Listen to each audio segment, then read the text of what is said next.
Bonjour les bricoleurs qui osent. Bon, aujourd'hui, une vidéo DIY, voilà, du fait maison.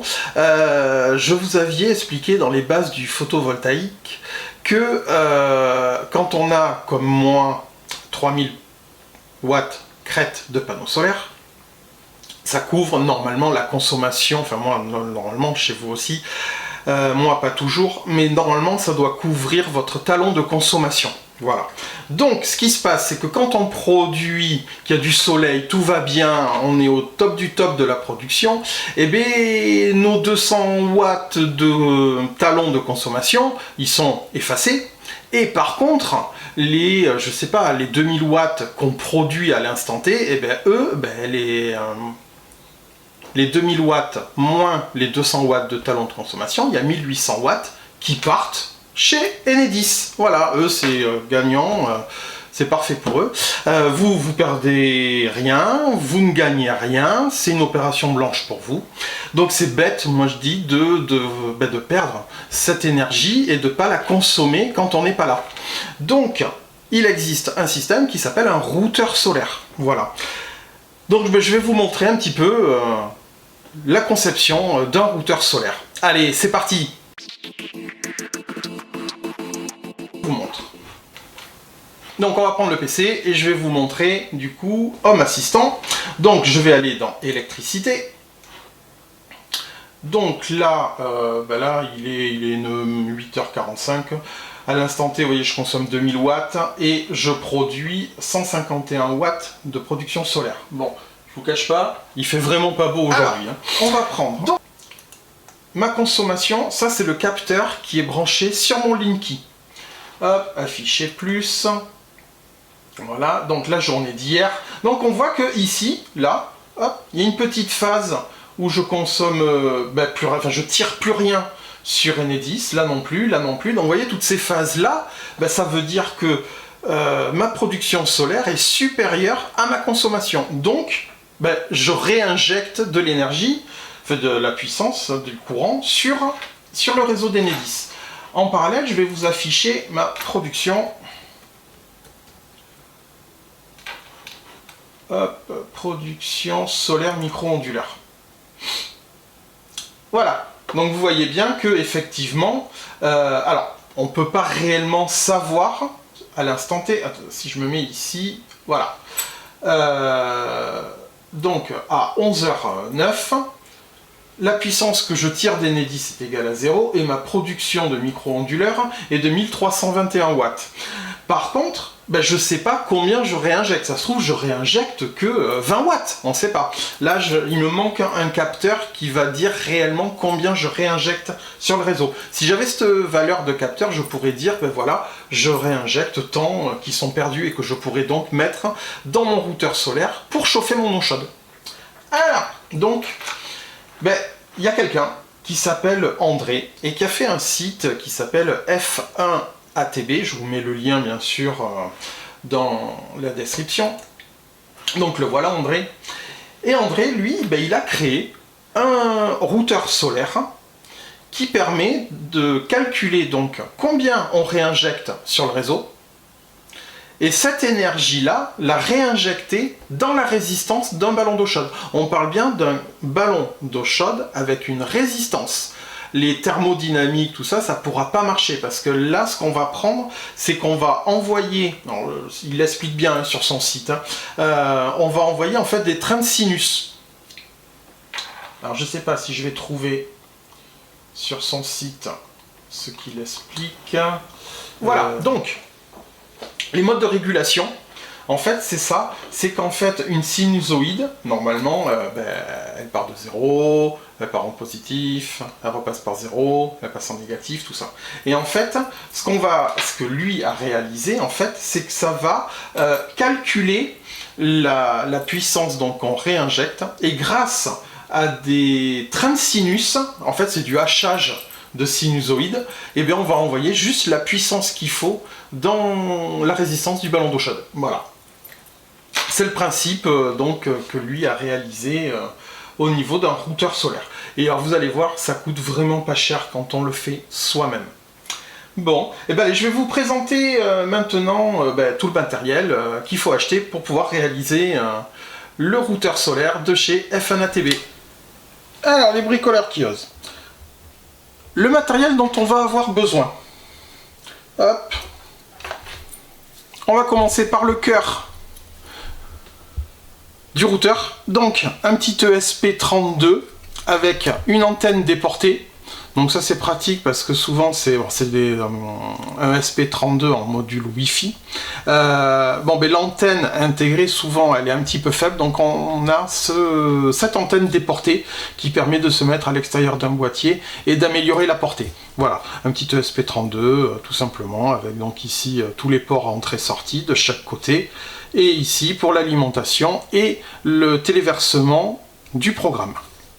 Vous allez voir, André de F1ATB, il a tout fait. Hein. C'est vraiment, on va utiliser son site, et depuis le site, on téléverse directement le logiciel dans le SP32. Hop, ça, donc c'est le cerveau du routeur solaire. Ensuite, il va nous falloir donc du coup des capteurs pour savoir, hop, ici, donc voilà un capteur. Ça, c'est un JSYMK194 2 voies. Ce qui veut dire que, en fait, hop, ici, on va pouvoir faire passer le câble qui va à la résistance du chauffe-eau. Et donc, du coup, ça va calculer le courant qui passe dans ce câble. Ici, sur ces deux petites pins qui sont ici, on va brancher le 220 volts réseau qui va pouvoir permettre de dire on est à 230, on est à 231, on est à 232, on est à 228 pour pouvoir faire la formule de calcul. Et ici, ça c'est une sonde, c'est la même que celle-ci, mais celle-ci on va pouvoir la brancher, vous voyez ça s'ouvre ici, hop, je vais doucement. Et là, on va faire passer le câble de phase qui arrive d'Enedis au tableau électrique. Voilà. En fait, on va prendre la phase, clac, on la fait passer dedans, tac, on serre, et ici, le petit connecteur qu'on vient mettre ici, tout simplement. Et ça va permettre donc du coup de savoir la puissance qu'on réinjecte sur le réseau, grâce à cette pince. Et ici, la puissance qu'on envoie à la résistance du chauffe-eau pour que cette puissance soit égale à celle qu'on réinjecte, tout simplement. Voilà. Ensuite, on va avoir deux petites LED qui vont nous permettre en fait de voir visuellement comme quoi le routeur est en fonctionnement et comme quoi il réinjecte dans la résistance du chauffe-eau. Et enfin, ici, le SSR 40 ampères, important 40 ampères parce que voilà, c'est, on pourrait se dire, ouais, ma résistance elle fait 1500 watts, 1500, ça fait je sais pas combien d'ampères. Du coup, on pourrait être tenté de prendre un plus petit, sauf que c'est lui qui va recevoir les infos pour découper le train de sinus. Du coup, il va beaucoup chauffer, il va être beaucoup sollicité. Plus on va envoyer de puissance, plus il va y avoir d'usure prématurée, on va dire. Donc il faut prendre un 40 ampères. Et ici, un énorme radiateur pour pouvoir refroidir donc le SSR. Voilà. Donc en fait, c'est tout simple. Hein. Ici, on a l'input. Donc on va avoir deux pins, enfin un pin qui va venir sur le plus, le moins ça va être le GND, et ici on branche le 220 volts donc qui arrive, et après ça part au cumulus, et du cumulus ça revient au neutre, tout simplement. Voilà ce dont on a besoin. Je vais vous mettre tous les liens dans la description. Hein. Alors moi c'est que du matériel que j'ai acheté sur AliExpress. Hein. Donc voilà. Dernière petite chose, hop, le petit chargeur de téléphone. Hein. Pareil, AliExpress. Pareil, ils vendent des câbles qui sont tout petits, c'est pratique. Parce que là, hop, vous voyez, tac, on le met comme ceci, tac, tac. Voilà. Après, j'ai acheté une boîte, mais c'est une boîte qui devait me servir à autre chose. Hein. Vous voyez, bon, elle est un peu grosse, hein, donc, Mais bon, hop, tac, ici, j'attrape la petite platine sur laquelle je vais faire tout mon montage, qui sera au fond. Hop là. Ensuite, ça c'est bien pratique, c'est une platine qui permet de connecter l'ESP32 dessus, comme ceci. Et tous les pins qui sont là, ben c'est des borniers à vis. Donc ça c'est pratique. Hein. Hop, on vient se le connecter ici, hop, et toutes les sorties sont marquées ici. Donc ça permet donc du coup d'avoir, hop, ça comme ceci. Je vais monter mon antenne pour éviter de l'abîmer plus. Hop.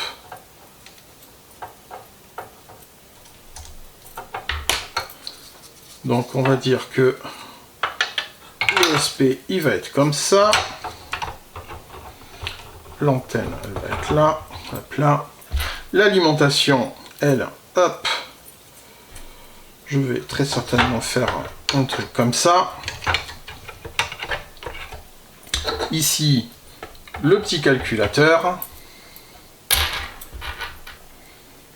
Et ici, les deux petits LED. Vous voyez, hein, j'ai fait le tour, il y a tout, hein. Bah oui, il y a tout. Et lui, après, bah, il va venir très certainement ou ici. Je pense que ça sera là. Mais il faut que je le monte à l'envers pour qu'il refroidisse mieux. Donc je mettrai deux pattes comme ceci. Et puis voilà, tout simplement. Ou là, ou ici. Hop. Voilà, ça peut être pas mal. Ou sinon, je monte là, je le fais comme ça. Et comme ça. Et lui, il s'ouvre comme ceci. En gros, voilà à quoi ça va ressembler. Bon, après, hein, il existe sur Internet, on trouve des petites platines comme ceci. Donc, qui vont permettre de servir de support, vous voyez. Hop, ça, si je calcule bien, tac. Ça se met comme ceci. Et après, ça, je pourrais très bien le mettre sur un support. Vous voyez, je vais pas y arriver. Si, hop là. Hop là. Pour que ça soit un petit peu plus haut. Voilà à quoi ça va ressembler. Bon, et ben allez, hein, c'est parti. Hein. Maintenant, on va câbler tout ça. Je vais tout vous montrer. Hein. On va téléverser le logiciel dans le SP32. Et puis après, on branchera sur le tableau électrique. Voilà, je vais tout vous montrer pour que vous puissiez vous aussi le faire. Allez, c'est parti. Alors, les bricoleurs qui osent, on se retrouve sur le PC avec ici, hop, le petit ESP32, donc le cerveau du routeur. Donc, une chose, c'est que pour pouvoir le téléverser, il faut le relier donc à votre PC. Et donc, quand vous allez le connecter, il va falloir regarder quelque chose dans votre gestionnaire de périphérique. Voilà, je vous montre. Donc là, c'est mon gestionnaire de périphérique. Je le branche. Hop, j'ai la petite lumière rouge qui vient de s'allumer. Je ne sais pas si vous voyez, voilà.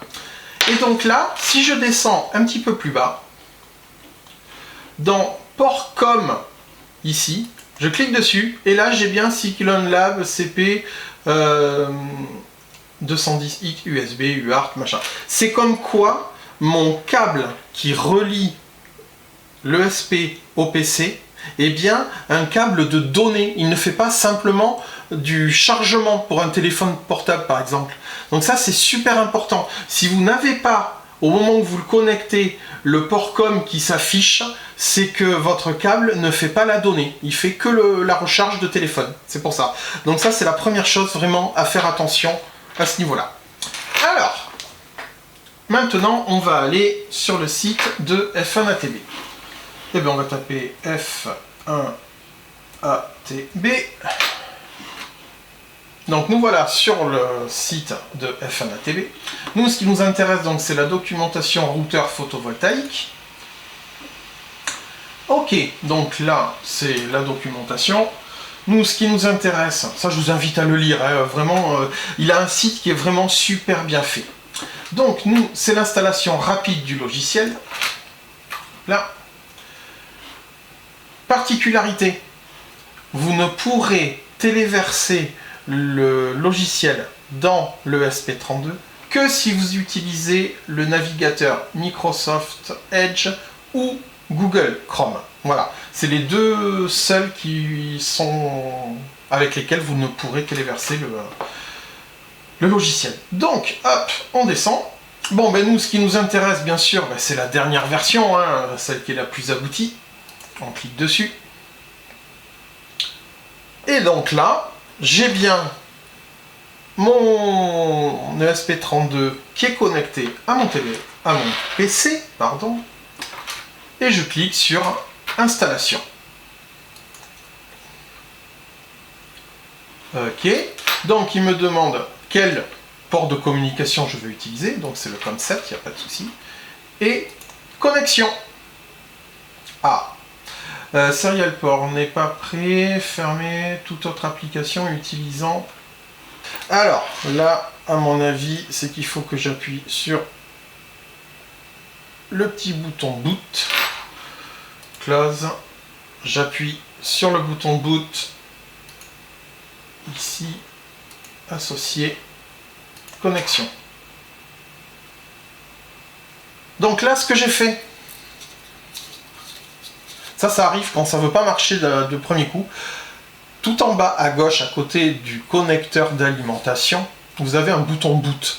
Vous appuyez dessus et vous lancez le téléversement, vous choisissez le port COM et vous envoyez OK.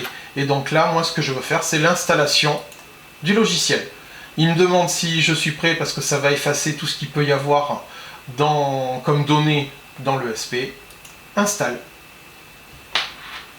Et donc là, c'est parti pour, je sais pas, quelques minutes. Hein. Au pire, moi, ce que je vais faire, c'est que je vous mettrai toute cette partie d'installation en accéléré, sauf s'il y a vraiment des moments où ils sont pertinents à vous montrer.